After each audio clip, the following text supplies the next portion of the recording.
What's up, everybody? It's Tuesday, January 25th. Feels like a good Tuesday. Monday felt like we got a lot done. Today we're talking about work-life balance, the return of Clubhouse, and used car prices through the end of the year. Let's get to it.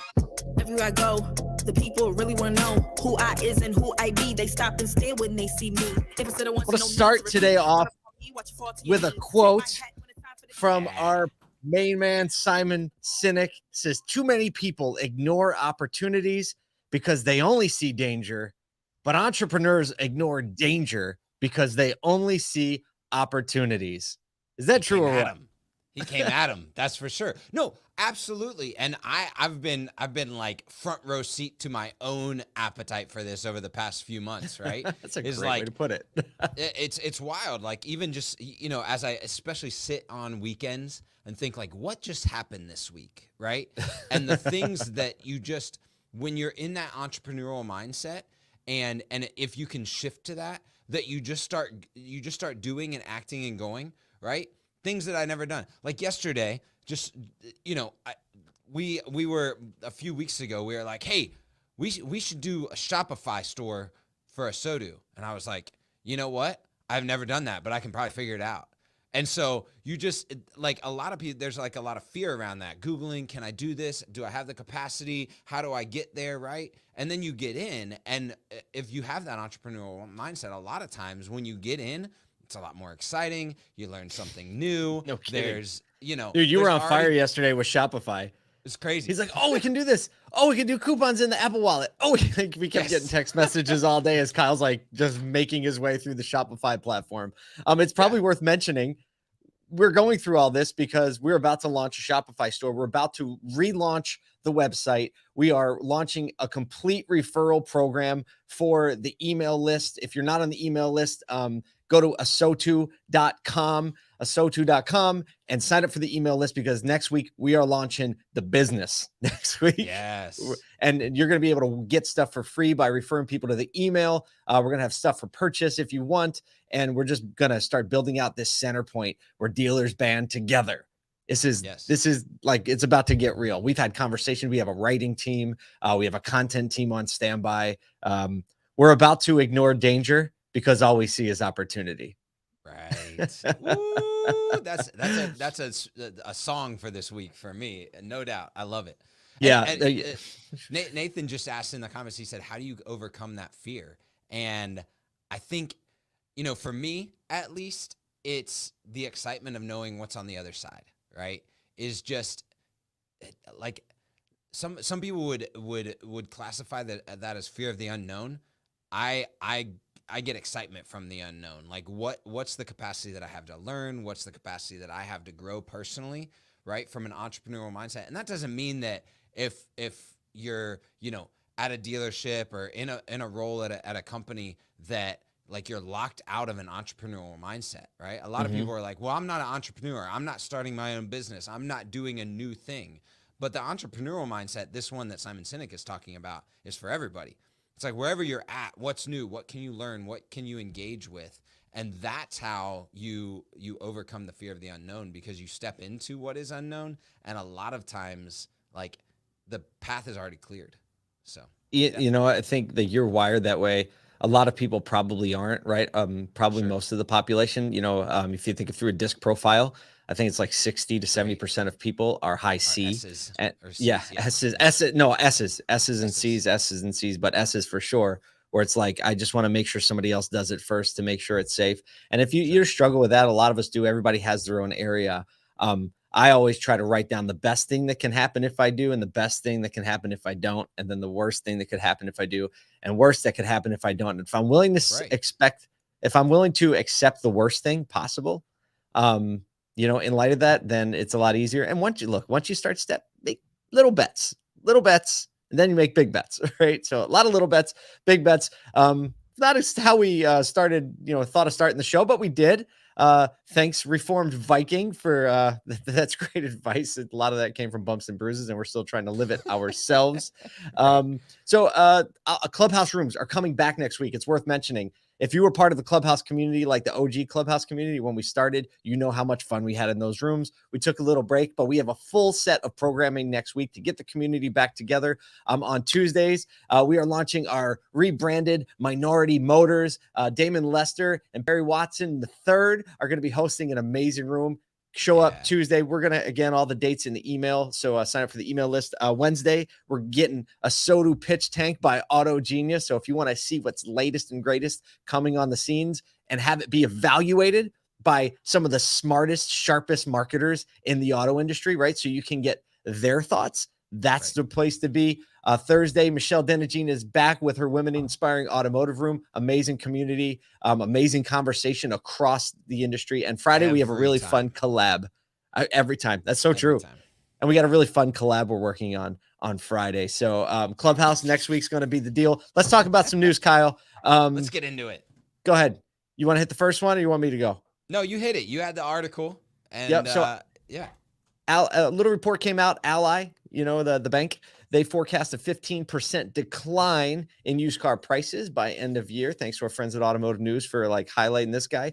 Read through the article a little bit. Douglas Timmerman, the financial services president, says Ally expects a slow unwind at a pace that represents what they say probably the best scenarios for all parties, both consumers and dealerships. So not predicting a drop, but they're predicting a slow decline. Because if you think about it, December of 2021, so just last month, used car prices were 28% higher than they were same time in 2020. So massive jump, and they're predicting a slow unwind. So I guess that is good news for everybody. I think it is good news for everybody because right now, when you think about new car versus used car profitability or accessibility to vehicles or pricing, right? There's a bubble that if exceeded, we could be in a dangerous place for all retailers. But it's for anyone, I think it's a benefit. And I think that, a 15% decline, not the end of the world, right? No. And I think volatility doesn't help anybody. Volatility doesn't help dealers, obviously, because, you're playing feel like you're trading crypto, right? It's just bought this car. What's it going to do tomorrow, right? If it's going like this, not good, but it's also not good for consumers because let's face it, most people don't like the ups and downs of the buying car experience, don't like the negotiation. And certainly nobody likes it if you look at a car one day and then 3 days later, it's $1,000 more expensive, right? Just because the market changed that quickly. Nobody likes that. So that's some good news and a little predictor saying hey, we're going to have a nice, stable demand and stable valuations of used cars. Just seen so many dealers over this last 18 months really dig in and unlock the value of their used car departments, in major ways, because necessity is the mother of invention. Yeah, exactly. No, I think it's good news. And especially on the backs of our next news story. Is that that's I was supposed to be segue time. Hey, look, wrong sound. Live, you never know what you're gonna. You should hit that. You should actually hit the sound that you mistaked because that's about what it was. I feel so ashamed. All right, go ahead. See if you can save the segue. No, yeah. So obviously, if you are not paying attention to the news and the political and unrest with Russia and Ukraine, right? There are some now just thought processes that link. If any action is taken in that unrest, that it opens up the China-Taiwan unrest that's kind of always seated there, and that with Taiwan now being the largest producer of semiconductor chips, no matter their technology, continue to put strain potentially on chip supply and accessibility to supply chain for technology producers. And that's impacting not just vehicles, but also, computers and other technology consumer goods in general, all consumer goods. So, we're not there yet, but there's definitely the potential for that to happen. So we're not completely out of the weeds, and we know that from a supply chain perspective, but manufacturers are learning how to manage and control their own supply chains. There are more factories popping up. So I don't think like massive lots of cause for factories. concern, but just something to pay attention to for sure. Yeah, for sure. I mean, like, who the heck knows what's going to happen? But I think it just does really underscore once more the importance of all the semiconductor manufacturing moving back into the U.S. And you see major plants. I can't remember where it is, somewhere in the Northeast or over close to the Midwest. I don't know if it was Intel, but it was going to basically be the largest semiconductor production facility, I think they said, in the world, like these plans to do it. And it's almost like this is almost the new energy independence, or at least we saw how vulnerable we were, right? And it used to be like energy independence, but now you realize like how vulnerable you can be. Like, you don't have microchips, guess what? We're shutting down a lot of things, right? Not just the little things. So definitely something to keep our eye on and be aware of, right? We like to keep our eyes over the horizon here on this. And yeah, let's move to, today we're going to talk about it. Just on chips, just on technology. chips. Meta came out and said they were building the world's fastest AI machine. Wait, who did? Meta. Oh, The okay. big Meta, right? I think Bob's on this. I think Bob Lanham's on this project. No, I don't think. Most likely.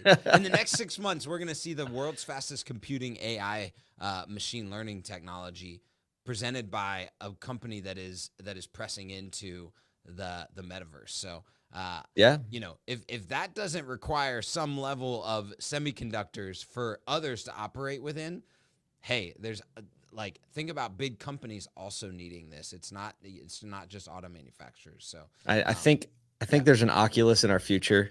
For the first time, I was in Costco last night and I walked by the Oculus display and I stayed there for like an extra second or two. Kind of did that, and I looked at it was like $3.99, and then literally my next thought was of some of our team members here at Congruent walking by my office and seeing me in my just wandering around my office with my Oculus on, trying to figure out how to use this thing. But I mean, let's face it, it's gonna happen. He's like knocking down bookshelves. Speaking of workplace flexibility, segue time.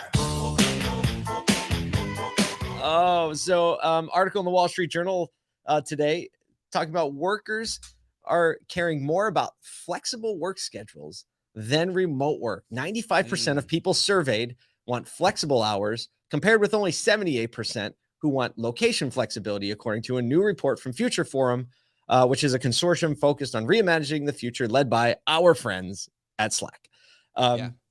So like people are saying like, I want that work-life flexibility more than being able to just be a remote worker, which I mean, I've witnessed this firsthand, and it does seem to be the case. No, I know a lot of like my friends or people in the generation right after me that that I know locally, especially through like the soccer community. Their desire is sometimes, to work from 1 to 9 at night because they'd rather stay up late at night with friends and then be able to sleep in the morning and still be productive, still get the workday done, but have that flexibility, whether it's remote or in person. And then a lot of this is interesting too, especially with our passion for like marketers and creators. A lot of creators are looking for this flexible work environment where they can have like the solidarity of a steady job and insurance and things like that, but have the flexibility to go and create on their own time. And so I think this is a big piece. Now I'm gonna push back and not push back. It wasn't part of the study, but I really think that more than anything in this, employees are looking for really, really solid communication.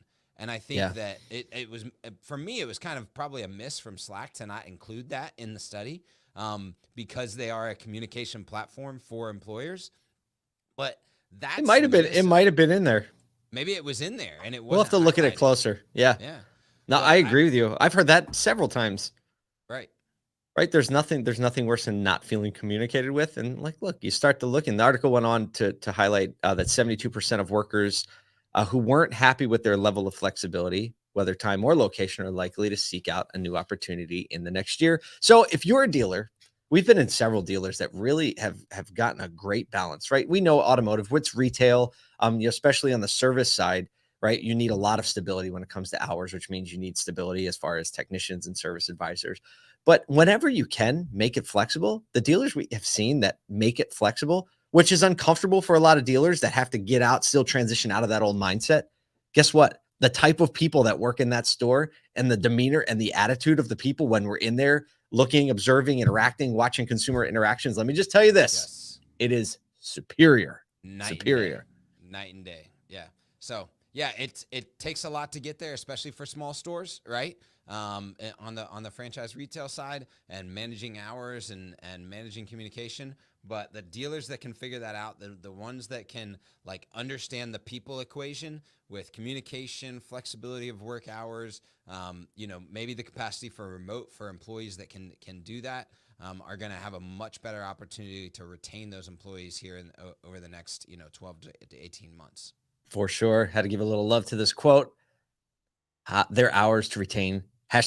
#people are the new currency. Shout out to Eric and Tiffany for coining that, or at least bringing it to the forefront of our attention. That's all the time we have for today. I hope you enjoyed the quick shot. Hope you get out there and get over the fear, the danger, and go do something and push the boundaries, do something new. Whatever you do, make sure you serve the person that's to your right or to your left. See you tomorrow.